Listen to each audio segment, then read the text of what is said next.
So this is Captain Kidd, and I'm going to just do it section by section. The piece starts on G, finger 3, your thumb on the lower G here, low middle C. And so as we start, we're going to move from here to here, here, and then they're both here. Then we go down here. Then we go back to this place again. And here again. And finish together. Okay, so it's good to look at the piece in sections. They're units about 4 measures each. So, the beginning, notice the accents and accent. Very loud. Right, left. Accent and U-turn. Alright, so FF is fortissimo, very loud. So it's the loudest pretty much that you can play here. So we start medium soft with an accent. And turn that left thumb. So you can be careful there because you got to go hard and legato and staccato. Right, left, and back to medium, loud.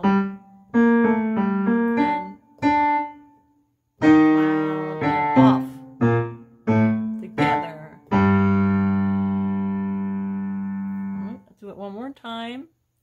Have these fingers ready. And boom, and yo, turn.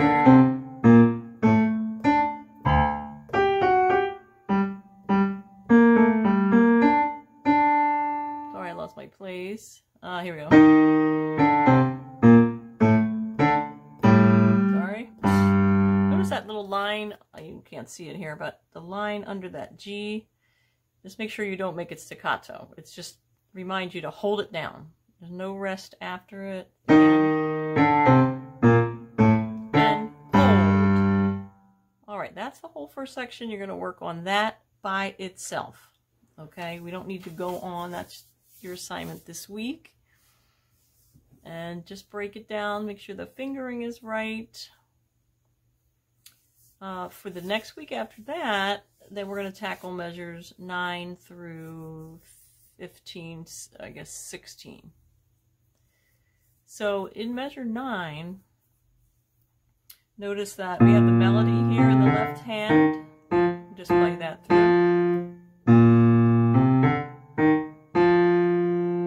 All right, so the fingering is 3, 2, 1, 2, 1, 1, 1, 3, 2, 1, 2, 1. Then we, on measure 13, we take it down 2 more notes. Instead of being here, now we're here, and we're on finger 5 this time. So we call this a sequence when we play the same intervals, and then we change to another note, just play the same intervals we just played. So now it starts here. And boom. Oh, okay. So that's the melody again in measure 9. Play it.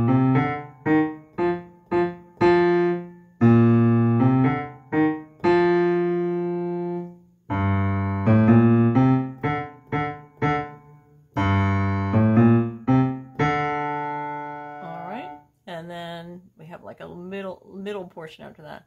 Now the left hand, notice the fingering here. We have D and B flat. This fingering here, 4 and 2. It's pretty simple by itself. Again, measure 9.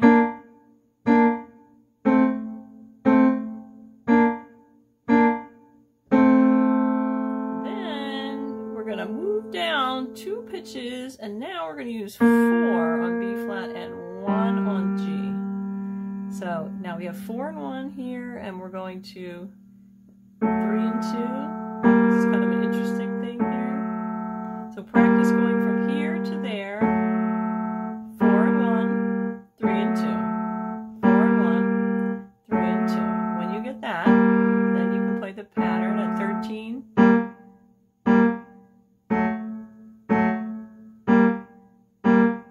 And repeat it so that you get it.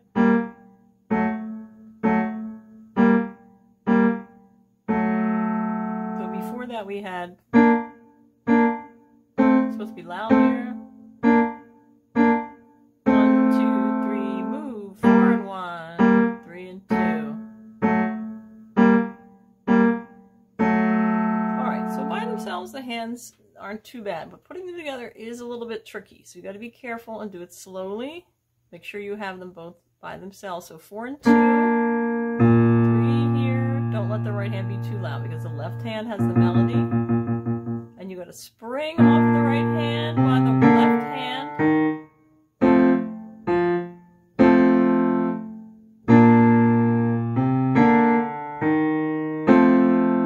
I keep using the wrong fingers on the left hand because I like them better, but here I'll do it right.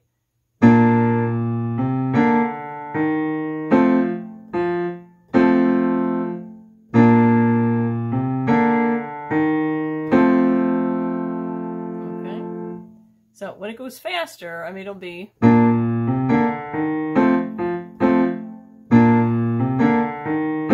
how it'll end up. But for now, you have to play it slowly. Just don't hold on to those staccato notes too long. Now everything shifts down to here. So 4 and 1. Let me get my fingers here over.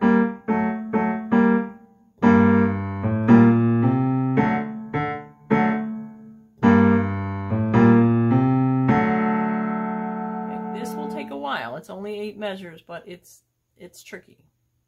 All right, one more time. We're up here, 4 and 2, and a B flat.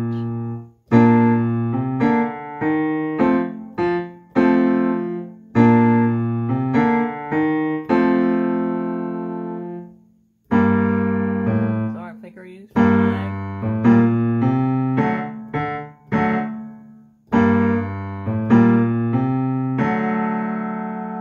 Better off doing the staccato too short on the right hand, because if you do it really short, it's kind of easier to get used to it. So what I mean by really short is like this at measure 9.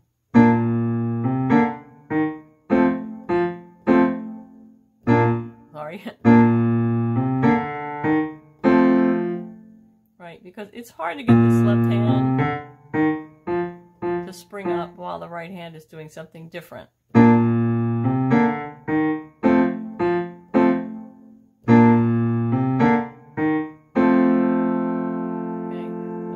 Even circle on your sheet. I'll show you. I don't think I did this, but I think you might circle it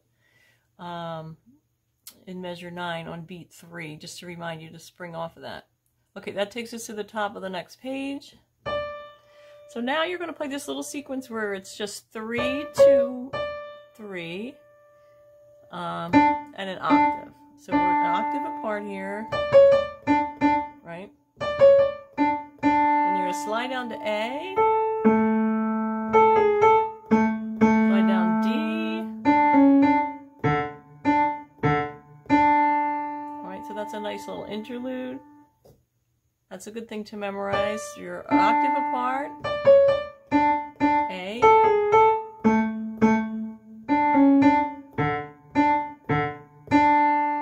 Okay, we started medium and then we're supposed to get louder, so just note that. Okay, that takes you through half the piece. So we played the first half and kind of the in-between part leading up to a restart of the piece again. So the A section comes back. You can see that at the end of measure 20, right? So we're back just like the beginning of the piece, kind of medium soft, octave apart. So you already know this part. And the yodi-do here.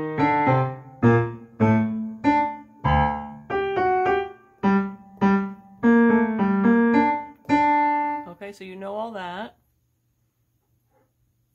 So we're going to save this last part for a few weeks, but I'll show you here. So we're going to take, what fingers do I want here? I think just 1 and 3, or 1 and 3 here. C sharp, E, G, B flat, E flat. Okay, got that?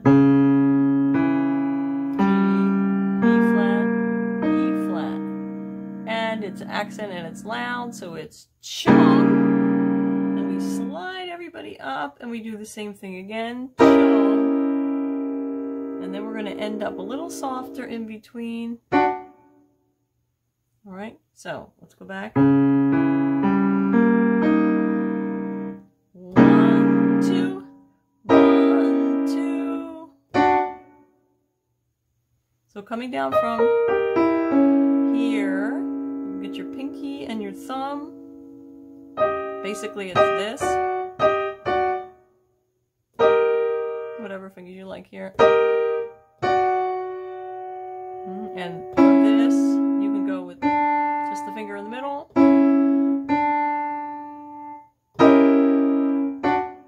Just a little hop, and then it goes right on. Octave. Just like the in middle part. D.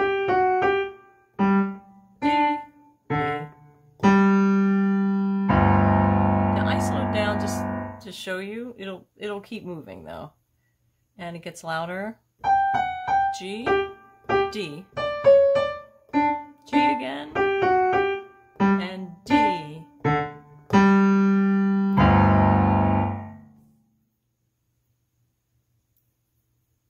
So try to keep the patterns ahead of you. Know, you know, in the certain sections, okay, I'm going to be G to D to G to D. There's a lot of good repetition in here. Just stick to 4 measures at a time, or 8. So, well, you can't see my hands, but so 4 or 8 measures a week, and try to memorize as you go along. So as you work on those 4 measures or 8 measures, try to memorize it that week. Don't try to play more than that for the piece.